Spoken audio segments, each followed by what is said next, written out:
Je n'aurais jamais imaginé que ma vie basculerait à cause d'un seul souhait. Un souhait simple, déchirant, impossible, de quelqu'un que je croyais connaître. Quelqu'un dont j'avais passé ma vie à essayer de rendre fier. Ma mère, enfant, j'étais Ethan Jameson. Simplement Ethan. Calme, à la voix douce, le genre d'enfant que les professeurs décrivent comme poli et sensible. Je n'ai jamais aimé le sport. Je détestais les endroits bruyants. J'aimais les puzzles, la musique douce et les après-midi seuls dans ma chambre avec un livre ou un carnet de croquis. Ma mère en souriait. Mais parfois, juste parfois, son sourire semblait faux, comme s'il dissimulait un soupir. Car avant moi, il y avait Émilie. Ma sœur aînée avait été tout pour moi. Intelligente, courageuse, belle. Elle dansait dans la cuisine, riait plus fort que quiconque au repas de famille et apportait de la couleur à notre maison. Je ne me souviens pas de grand-chose. Elle est morte dans un accident de voiture alors que j'avais seulement 9 ans. Mais la maison n'a plus jamais été la même après cela. Ma mère non plus. Son chagrin n'était ni bruyant ni dramatique. Il était silencieux et lourd. Elle préparait toujours le petit déjeuner, pliait le linge et partait travailler, mais son regard était toujours lointain, comme s'il s'agissait d'une vie passée. J'ai essayé d'être ce dont elle avait besoin. J'ai tant essayé, mais quoi que je fasse, je ne pourrai jamais être Émilie. C'est peut-être comme ça que tout a commencé. J'avais 11 ans quand j'ai touché pour la première fois une de ces vieilles robes. Ma mère les avait toutes rangées au grenier, mais parfois, au travail, je m'y faufilais. Je ne savais même pas pourquoi. Peut-être par curiosité ou pour une raison plus profonde, indescriptible. J'ai caressé le tissu doux et j'ai senti une étrange pulsation dans ma poitrine. J'ai serré dans mes bras un de ces vieux cardigans, respirant les traces effacées de parfums et de souvenirs. Et soudain, je suis devenu accro. Non pas aux vêtements eux-mêmes, mais à la sensation d'être en sécurité, belle et vivante. Bien sûr, je ne pouvais en parler à personne, et encore moins à ma mère ni à mon père, décédé quand j'avais 14 ans, emportant avec lui les derniers vestiges de normalité dans notre maison. J'avais enfoui mes sentiments sous des couches de suites amples, de sarcasme et de honte. Mais ils ne m'ont jamais quitté. Les années ont passé. J'ai fait des études supérieures, étudié le développement logiciel, trouvé un bon emploi dans une start-up du centre-ville et emménagé dans un appartement exigu qui sentait toujours légèrement l'ail parce que les voisins cuisinaient. Mes journées étaient ennuyeuses, prévisibles. Mais le soir, quand j'étais seul, j'ouvrais la boîte sous mon lit, une boîte qui contenait les parties de moi que je ne pouvais pas montrer au monde. Une chemise de nuit rose soyeuse, une jupe noire plissée, une paire de talons pointure 40. Je les avais commandés spécialement en ligne. Du rouge à lèvres d'une teinte appelée Midnight Cherry. Une perruque pour laquelle j'avais autrefois dépensé tout mon salaire. Longue, foncée, soyeuse. Porteur tout ça, c'était comme enlever une armure. Comme se glisser dans la version de moi-même qui avait du sens. Celle qui pouvait se regarder dans le miroir et sourire sans se tromper. Mais c'était aussi terrifiant. Et si quelqu'un le découvrait? Et si Emma le découvrait? Emma était tout pour moi. Nous nous sommes rencontrés à la fac lors d'une présentation de groupe. Elle était impertinente là où j'étais silencieuse, sur d'elle là où j'étais complexé. On a tout de suite accroché. Elle aimait ma maladresse. Elle disait que c'était rafraîchissant. J'aimais son rire, de celui qui faisait se retourner les gens, juste pour voir qui s'amusait autant. On a commencé à sortir ensemble en 2e année. On a emménagé ensemble 6 mois après avoir obtenu notre diplôme. Elle ne le sait toujours pas. Enfin, elle sait que je suis sensible, attentionnée et douce. Elle plaisante en disant que je serais une meilleure amie que la moitié des filles qu'elle connaît. Si seulement elle savait à quel point elle était proche de la vérité. J'étais si près de lui dire. Je me tenais devant le miroir de la salle de bain, mascara à la main, murmurant des confessions toutes faites. Mais à chaque fois, je me fige. Et s'il partait? Et s'il me regardait et voyait un inconnu? Alors je mens. Je me cache. Je fais semblant. Je pensais pouvoir garder nos vies séparées pour toujours. Mais il y a 2 semaines, tout a changé. C'était jeudi. Emma était partie en week-end pour assister au mariage de sa cousine. J'étais seul à la maison et je pouvais enfin respirer librement, libéré du poids des secrets. J'ai passé des heures à me préparer, à me raser, à m'hydrater, à enfiler mes sous-vêtements préférés, puis la jupe, le chemisier, la perruque, le maquillage. Quand je me suis regardé dans le miroir, Ethan avait disparu. Elle était là. Je ne sais toujours pas comment la nommer. Cette partie de moi, cette version. Mais elle rayonnait, souriante, vivante. Et puis la lettre est arrivée. Je l'ai trouvée dans la boîte aux lettres, mêlée à de vieux coupons et à une offre de carte de crédit. Elle était manuscrite dans une enveloppe 12 couleur crème, avec une écriture légèrement tremblante que je n'avais pas vue depuis des mois. Nous n'avions pas beaucoup parlé ces derniers temps, non pas par colère, mais à cause de la distance. Maintenant, je vivais en banlieue, seul dans la maison où j'avais grandi. Chaque fois que j'y allais, elle me semblait hantée. Non pas par des fantômes, mais par des attentes. Alors j'ai arrêté d'y aller, mais j'ai ouvert la lettre. Ethan, je sais que ça fait un bail. J'ai beaucoup pensé à toi ces derniers temps. À propos de nous. À propos d'Emily. Je sais que ça peut paraître étrange, mais j'ai une question à te poser, une question personnelle, une question que je ne confierai à personne d'autre. Viens ce week-end. J'ai besoin de ton aide et je pense que toi seul peux me l'apporter. Je t'embrasse, maman. J'ai longuement fixé la lettre, la main tremblant légèrement, mon mascara coulant sous mes yeux. Il y avait quelque chose de différent dans son ton. Triste mais plein d'espoir, comme si elle cherchait quelque chose qu'elle croyait perdu. Je ne comprenais pas ce qu'elle voulait dire. Mais je savais une chose, je devais partir, même si cela signifiait affronter le passé, même si cela signifiait tout risquer, même si cela signifiait découvrir une vérité à laquelle je n'étais pas prête. J'ignorais que le souhait de ma mère allait devenir ma transformation. Je suis arrivé chez maman samedi après-midi. Le ciel était couvert. Une fine brume grise enveloppait tout silencieusement. La même vieille boîte aux lettres blanches. La balancelle ébréchée, jamais réparée. Le petit papillon bleu en céramique que maman avait collé sur la porte d'entrée après la mort d'Émilie. Tout était comme dans mes souvenirs, mais quelque chose semblait plus lourd. Je me suis garé dans l'allée, les mains agrippées au volant. J'avais caché un sac de sport dans le coffre. À l'intérieur se trouvait la perruque, le maquillage, les talons hauts, les vêtements qui me comblaient. Je n'avais pas l'intention de les emporter, mais quelque chose dans sa lettre, un non-dit, m'y a poussé. Maman a ouvert la porte avant que je frappe. Elle paraissait plus âgée que dans mes souvenirs, plus mince. Ses yeux étaient fatigués, mais ils se sont illuminés en me voyant. « Ethan » a-t-elle murmuré, et m'a serré fort dans ses bras, une étreinte qui a duré bien trop longtemps. Nous nous sommes assises dans la cuisine, celle-là même où Émilie me tressait les cheveux avec des restes de spaghettis quand maman ne regardait pas. Le même endroit où j'ai renversé du jus de fruits par terre et pleuré comme si c'était la fin du monde. « Comment va Emma » a demandé maman en remuant son thé sans me regarder. « Elle va bien, ai-je dit rapidement.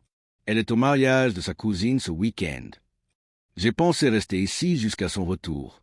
Maman a hoché la tête. « C'est super. Je suis contente que tu sois venue. » J'ai attendu. Le silence s'est éclairci. J'ai senti son regard, même si elle évitait tout contact visuel. Finalement, elle a soupiré. « Ethan, j'ai quelque chose à te dire. » Quelque chose que je n'ai jamais dit à voix haute. Mon estomac se serra. Elle se leva, se dirigea vers une armoire poussiéreuse dans l'entrée et en sortit une boîte que je n'avais pas vue depuis des années. Rose claire avec un fermoir en argent délavé. J'en eus le souffle coupé. Elle la posa sur la table et l'ouvrit. À l'intérieur se trouvaient ses vieilles affaires. Des épingles à cheveux, des bijoux fantaisie, une photo d'elle à un spectacle de ballet. Mais il n'y avait pas de nostalgie dans les yeux de ma mère. C'était du désir, une douleur désespérée. J'ai toujours imaginé ce que ça aurait été de la voir grandir, dit-elle doucement. Le bal de promo, son mariage, l'aider à choisir son premier rouge à lèvres, être là pour son premier chagrin d'amour. Elle déglutit. Quand elle est morte, une partie de moi est morte aussi. Et j'ai essayé de l'accepter. J'ai essayé d'accepter qu'elle était partie. Mais elle me manquait sans cesse. Finalement, elle leva les yeux. Et puis, parfois, je voyais des parties d'elle en toi. Dans ta façon de marcher, dans ton sourire quand personne ne regardait. Tu me rappelais tant. Elle, ça lui faisait mal. Ma gorge s'est asséchée. Je n'osais pas parler. Elle a fouillé dans la boîte et en a sorti un petit sac en velours. Elle en a sorti un délicat bracelet en argent, féminin, élégant, orné d'une pierre rose.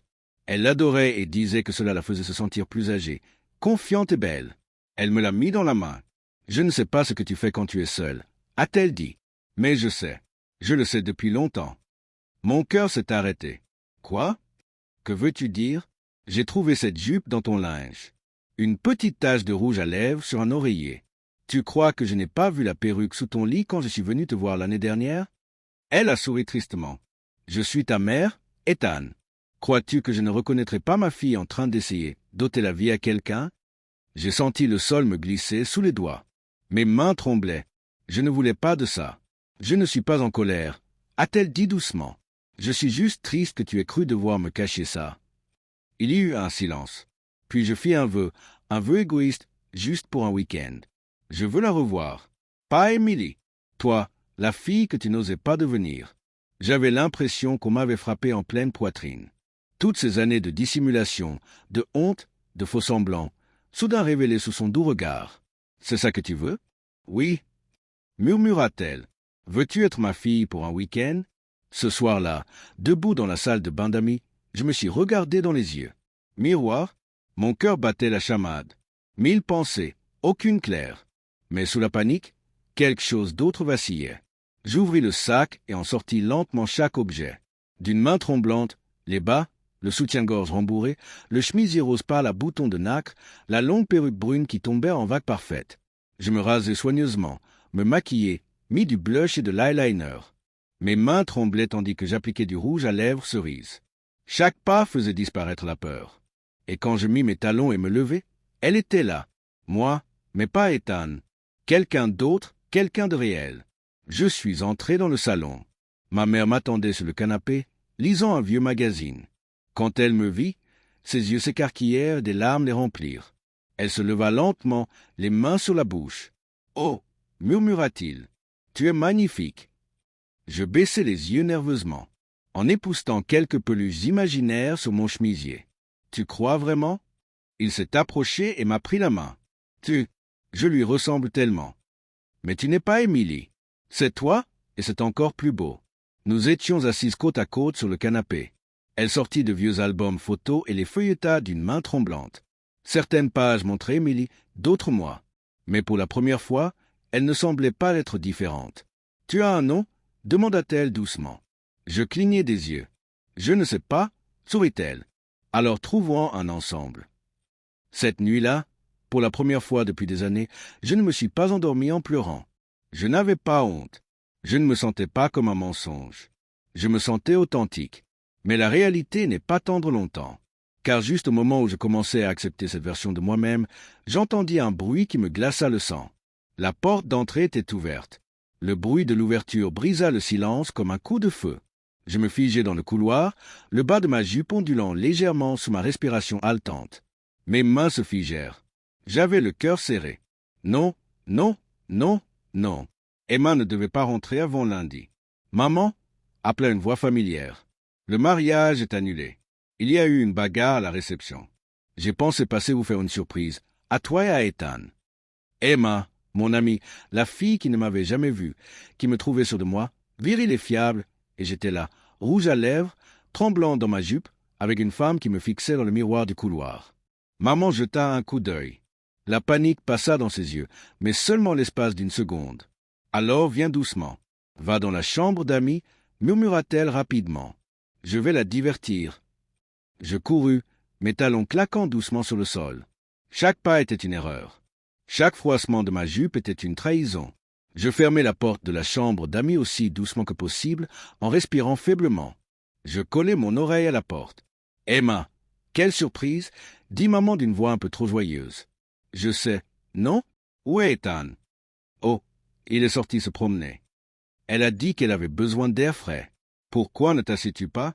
Je fais du thé. Des pas. » Le canapé grinçait. J'imaginais Emma jetant son sac à main sur le coussin, comme toujours. J'étais là, dans la maison. Lorsqu'elle a traversé le couloir, je me suis regardé dans le miroir au-dessus de la commode. Une fille, une femme, pas Ethan. Je me reconnaissais à peine. Mes yeux étaient écarquillés, soulignés d'eyeliner qui brillait encore sous la lumière de la lampe. La perruque collait parfaitement à mon visage. Mes lèvres étaient brillantes et entr'ouvertes par la peur. Et pourtant, une petite partie de moi se sentait encore belle. Je ne pouvais pas y retourner. Pas comme ça. Pas avec elle assise à quelques mètres. J'ai traversé la pièce à grands pas.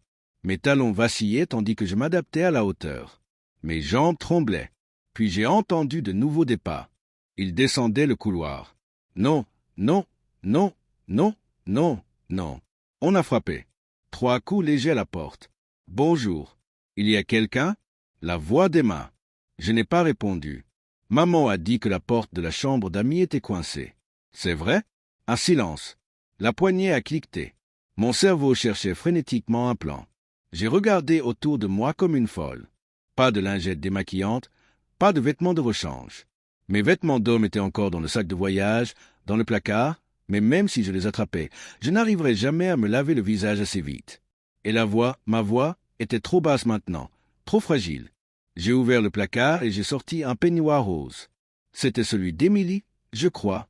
Je l'ai enfilé et je me suis assis, raide. La porte s'est ouverte dans un grincement. Emma est entrée et s'est figée. Son regard m'a parcouru du regard. Mon cœur s'est arrêté. Son visage était indéchiffrable. Puis, oh, je ne savais pas qu'il y avait quelqu'un ici. Je suis désolé, a-t-elle fait demi-tour pour partir? J'ai paniqué. Emma, ai-je dit doucement. Elle s'est arrêtée à mi-chemin, s'est retournée lentement et prudemment, comme si elle regardait un fantôme. Ethan, a-t-elle dit. J'ai murmuré. J'ai hoché la tête. Son visage est devenu pâle. Quoi? Qu'est-ce qui ne va pas? Je me suis levé. Je ne voulais pas que tu le saches comme ça. Elle n'a rien dit. Elle m'a juste fixé, son regard oscillant entre mes mains tremblantes, les boucles de la perruque et le bracelet à mon poignet. J'avais du mal à respirer.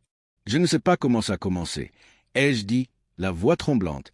J'ai toujours eu l'impression qu'il y avait quelque chose de plus, comme s'il y avait une version de moi sous celle-ci.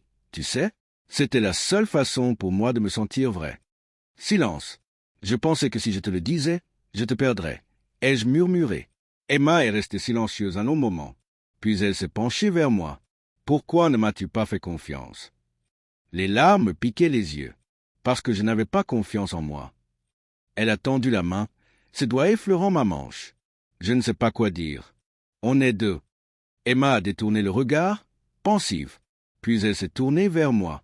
Tu as l'air différente. Est-ce que je te fais rire? Elle secoua la tête. Non, tu as l'air effrayé, mais tu as aussi l'air d'être enfin. Respire. Cela me secoua. Les larmes coulèrent. Je ne pus les retenir. Emma me serra contre elle, serrée, confuse. Franchement, je ne promets rien, murmura-t-elle. Je ne sais toujours pas ce que ça veut dire, mais me voilà. D'accord. Je hochai la tête contre son épaule, les larmes tachant son pull. Je suis là. Plus tard dans la soirée, Emma s'assit à côté de moi dans la chambre d'amis, feuilletant la trousse de maquillage que j'avais préparée. Glaçage cerise, me taquina-t-elle. Tu es plus courageuse que je ne le pensais. Je ris à travers mes larmes. Ce n'est pas courageux de se cacher. Tu as une bonne technique, dit-elle en me tapotant les joues de blush. Mais ton eyeliner est de travers. Elle se pencha et le lissa doucement. Tu as trouvé un nom? Demanda-t-elle. Ma mère me l'a demandé aussi, murmurai-je. Eh bien, sourit-elle. J'hésitais. Puis, doucement, Isabelle. Emma sourit. Ça te va bien. Et pour la première fois, j'y ai cru. Mais seulement quand j'ai commencé à me dire que je pouvais peut-être vivre avec cette vérité. Un téléphone sonna. Celui d'Emma. Fronçant les sourcils, elle vérifia. Ma sœur est en panique. Elle sera là demain matin à me chercher.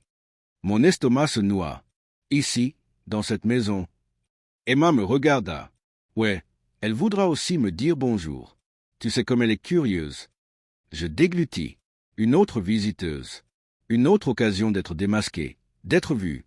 Isabelle, dit Emma d'une voix apaisante. Tu n'as pas à te cacher. Plus de moi, plus maintenant. Mais je ne m'inquiétais pas pour elle.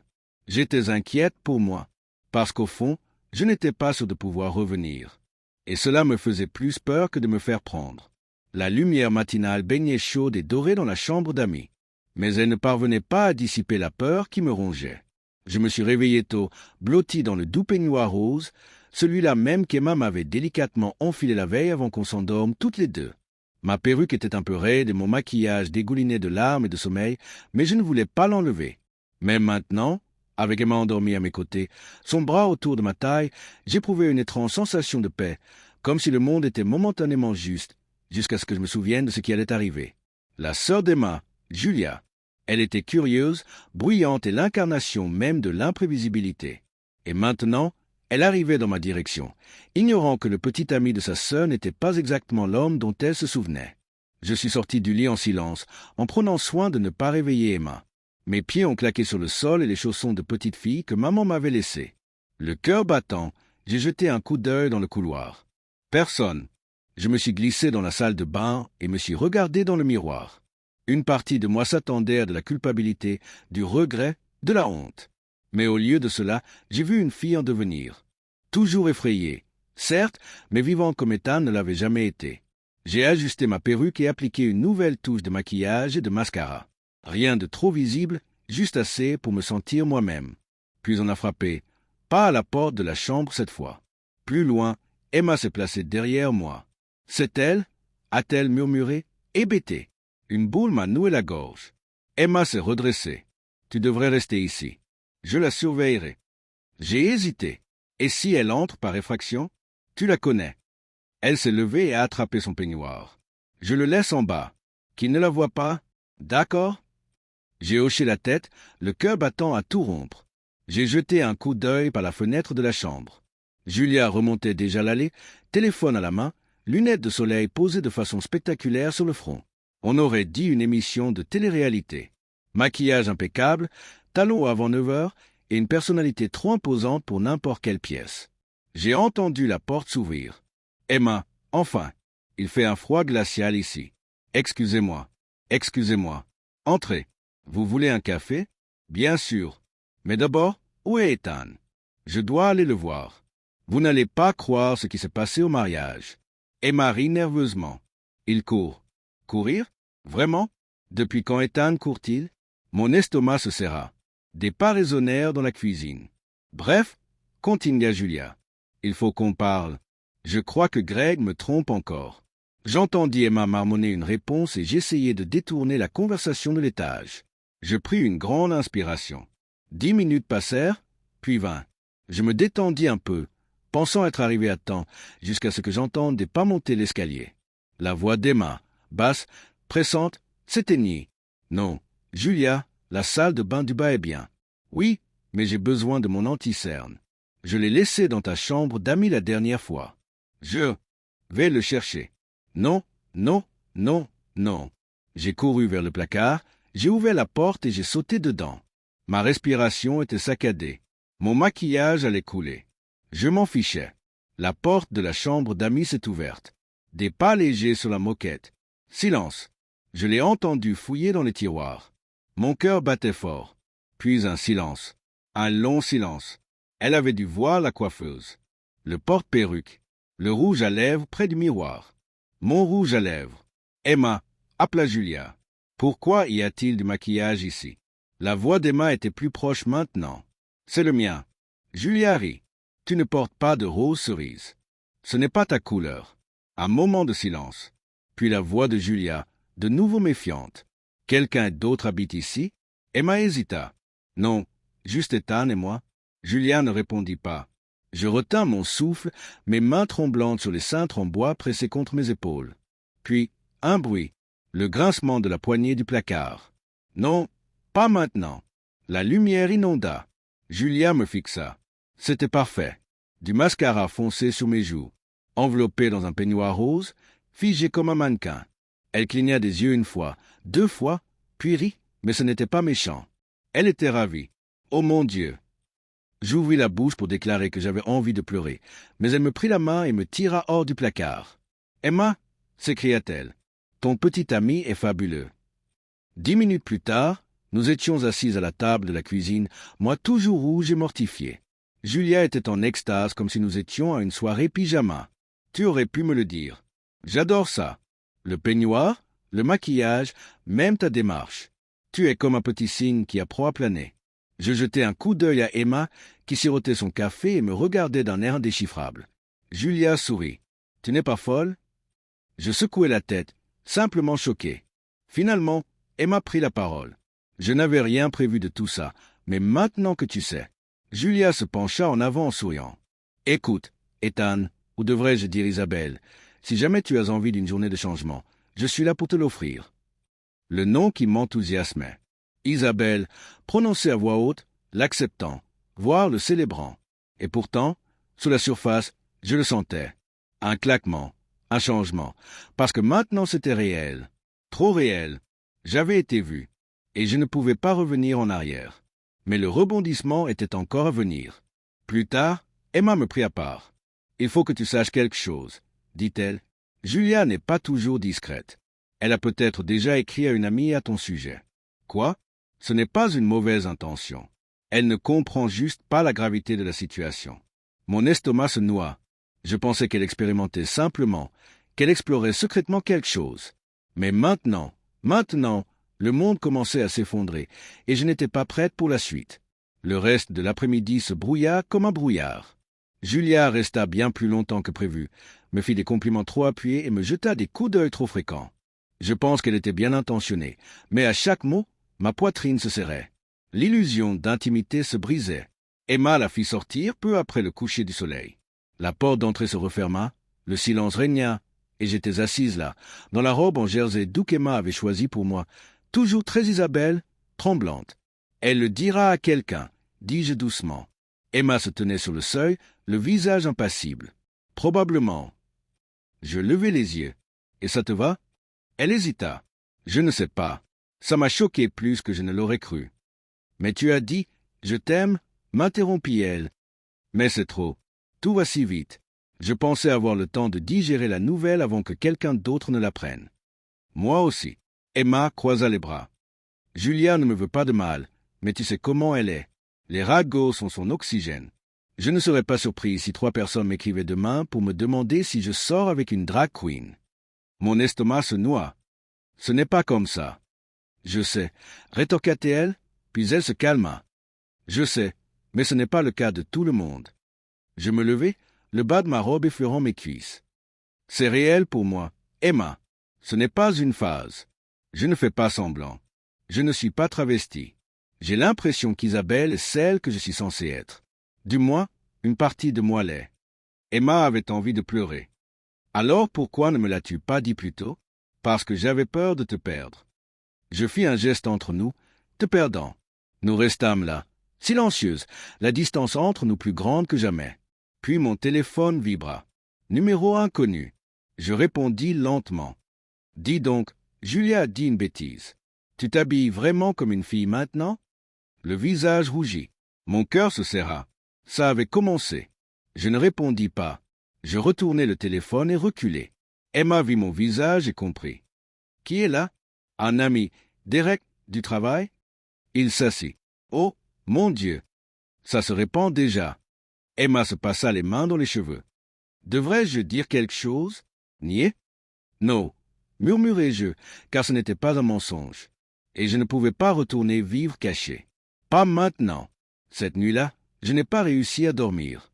J'ai fixé le plafond pendant des heures, vêtu uniquement des vêtements d'Isabelle, un caraco doux, un short rose et un cardigan qui sentait la lavande. J'ai envisagé de supprimer mes réseaux sociaux. J'ai envisagé d'appeler maman. Au lieu de cela, je me suis levé et je suis allé devant le miroir. Elle était là. Moi, Isabelle. J'ai tendu la main, effleurant la vitre du bout des doigts, les yeux remplis de larmes. Je ne veux plus disparaître, murmurai-je. Et à cet instant, j'ai fait quelque chose que je n'avais jamais fait. Pas complètement. J'ai pris une photo. Pas un selfie, pas une photo filtrée, masquée. Une vraie, sans maquillage. Tout le corps. La perruque parfaite. L'eyeliner doux et charbonneux. La robe me moulait, comme si j'avais enfin révélé un secret. Je ne l'ai pas posté. Pas encore. Mais je l'ai gardé, car ce n'était pas juste pour le monde. C'était pour moi. Le lendemain matin, je me suis réveillé tard. Emma était assise à la table de la cuisine, fatiguée et distraite. J'ai reçu 4 messages, dit-elle sans lever les yeux. Son cœur battait la chamade. Et il me demandait si c'était vrai. Si on change de sexe, je ne le fais pas. Je le sais. Mais elle non. Finalement, elle m'a regardé. Il faut qu'on parle de ce que ça signifie. Je me suis assis en face d'elle. D'accord. Je t'aime, a-t-elle dit.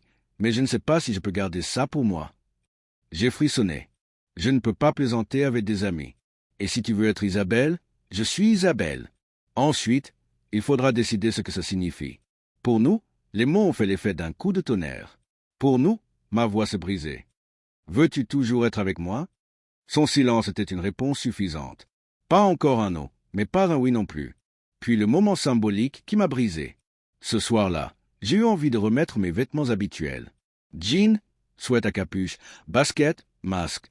Tout comme moi, le sweat à capuche enfilé sur ma tête était en dessous. Les perruques. Je les ai posés par terre d'un coup sec. Je commence par voir cette couronne avoir le visage de l'esprit de l'étoile, de la richesse et de la réalité, en l'agent d'une zernitaire da oui ein costume. J'ai coulé à Boden, optimisitaire den andorf une pression mai brust. Je ne le fais pas, je n'ai rien à faire avec tout. En Ethan, le jeune homme, qui est déjà là. Une Isabelle, la jeune fille, l'atmosphère ultime, et la chance qui m'est venue à l'esprit, que mon homme aime bien, et je suis mon amour. Emma et mich d'or. Sieg niet sis ne ben mich und sagt nicht. Nach ne wel flüstersi. Du bist abfaire. Tu veux ça? Je ne suis pas mutig. Je m'en vais à mich brochant. Si kust men stirn. Ete oshime passière, et will mirime wichtig sein. Mais nous avons un projet d'urgent qui n'est pas charnière. En wustig siche. Comprendre. Of die ma réponse. Je n'y arrive pas.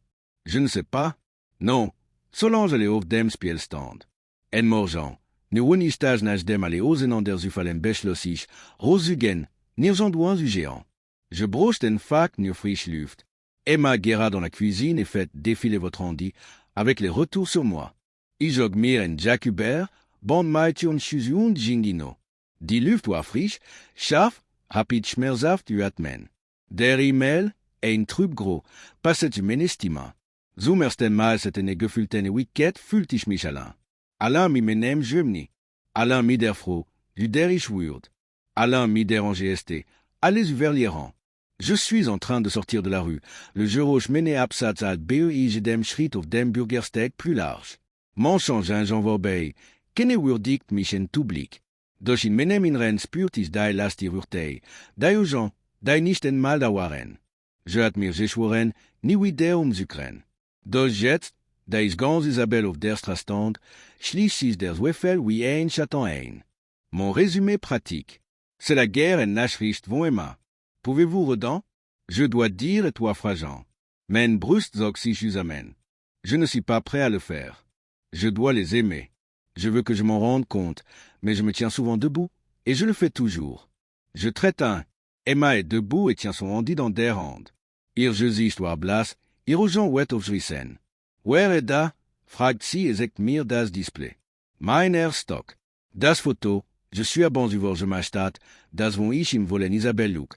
Würde in dem Gruppenschau onze, en den ich mich kommerinären konnt. Where hat das jetait? Fragt ich mi bruchig estime. Emma n'a pas contesté. La guerre n'est pas aussi grave. La guerre de Chaden était Noja. Julia a créé la photographie avec un groupe d'amis. Ineral vont se qu'un des nazis dai Neuke Hubert dai Wand men aux innoverbrete. Mais ce n'est pas la guerre. Je suis un groupe de discussion pour une nuit. En plus, est-ce que c'est ça? Isabelle, bist du jetzt wirklich donc? Non wir dich von jetzt am Matchen. Die Worsniten wie en Kleinsch. Mir wird schlecht. Das war kein bloß Gerücht mort. Vous êtes en guerre contre Klatsch. Er war ma identita, bloß je les zerissen von Luten, dai mich nicht kanten. Emma est tranquille, son handi dans la main et démarre sur l'écran. Je schlupt schwer et versust, men stim ufanden. Je ne veux pas, das passier. Je réponds. Si je m'irruf, irojan waren voler vers Wirun. Schmerz en de toi Andrem. Et c'est vrai que je ne suis pas d'accord. Aber et passier, Isabelle. Alors, est-ce que tu dois aller à ce moment-là, n'est-ce pas? Mi dretsis der majan UM. Je vais m'en occuper, mais le mot n'est pas commun. Ich bin ime nog diesel person. Je suis encore moi. Si chutel den Kopf en ihr Stim verstumt. Mais c'est pas du tout. Pas plus. Je parle, comme mon couteau Nashgaben, du dernier mot que j'écris ici. Allez, wo je mich in semenzigen schmerzhaften moment gefürchtet, warda. Die Zukunft, die wir aber gestellt retten, un cer Zukunft, fühlt sich an, al wird sie mir durch die Finger glätten. Je ne sais pas, mais je veux que tu puisses, comme tout dans nun, flüstert Emma. C'est klingel tenderture. Je ne vais pas le faire. Je ne veux pas voir. Doch bevor ich etwa internement konnte, öffnet Emma. En froh aus dem Alt aus dem Flur. Wa, est-ce qu'Isabelle est là? Je suis parti. Die froh en der turka mir bekannt vor. Zu bekannt. Mon murmure. Je me tiens debout et je suis la star de la femme, qui est dans sa tête, moi qui suis jument, et je n'ai rien à faire avec elle. Si ça méchant, ich wesh et war, mais je cherche moi aussi Emma. Je suis off, je ne suis pas en contact. Emma Blick éclaire 2 fois son fils et ses lèvres dans une de ces lignes. Nous allons le redétenir. Das Lächeln Menemuté Verblast, als sie sich wieder zu mir wand. Isabelle, Schatz, je l'ai fait pour vous aider. Je ne veux pas que tout le monde ait du mal à le faire. Ich kann dir stimmen sie terneren, obwohl ihr just ruhig war. Aber war nicht nur so. War Kontroll. Ich hab nicht davon gefragt, sagt ich, men stim kom über einem flüstern. Men mütte tratina und nam deisen ein, wie sie me jetan hat. Sie ging zur Kuschinube und Sassangebeten, und ich folgt und Sassangebeten. Sie müssen nicht erklären, Liebling, sagt sie in diesem beruhigenden, bewurmenden Ton, den sie me benutzt. Ich verste jetzt, du wirst dei froh, dei du schon immer sein wolltest, je ne wische immer erhofft hab. Was? Ich kann das Wort kaum verwalten. Du hast dich verknüpft, nicht wahr? Sie für vor, völlig beeindruckt. Ich bin nicht verarger. Du bist Solange vers l'orange gangeant. Aber das ist den Chance. Du wirst endlich mein Traumtochter sein. Men echt tochte. Ich hatte das Gefühl, dass die Welt unter mir offen war. Ich konnte nicht atmen. Sie hat recht. Das war nicht mehr nur mich. Ihr ging die ihren Traum. Ihr Bild. Mein Leben war nie mein gewesen. Nicht einmal meine Transformation war. Die Uhr tickt. Mein Telefon summt wieder. Ein Wetter-Nachricht von Emma Freundin. Und ein Wetter-Nachricht von Julia. War wie ein Traum, aus dem ich nicht aufwachen konnte. Ich want mich schon immer. Aber sie ging schon weg, ihr Gesicht blass und angespannt. Sie hat nicht mehr zu sagen. Das war nicht mehr nur mein Jemni. War die meine Mütte. Und daheim entwirrt sie das anderen.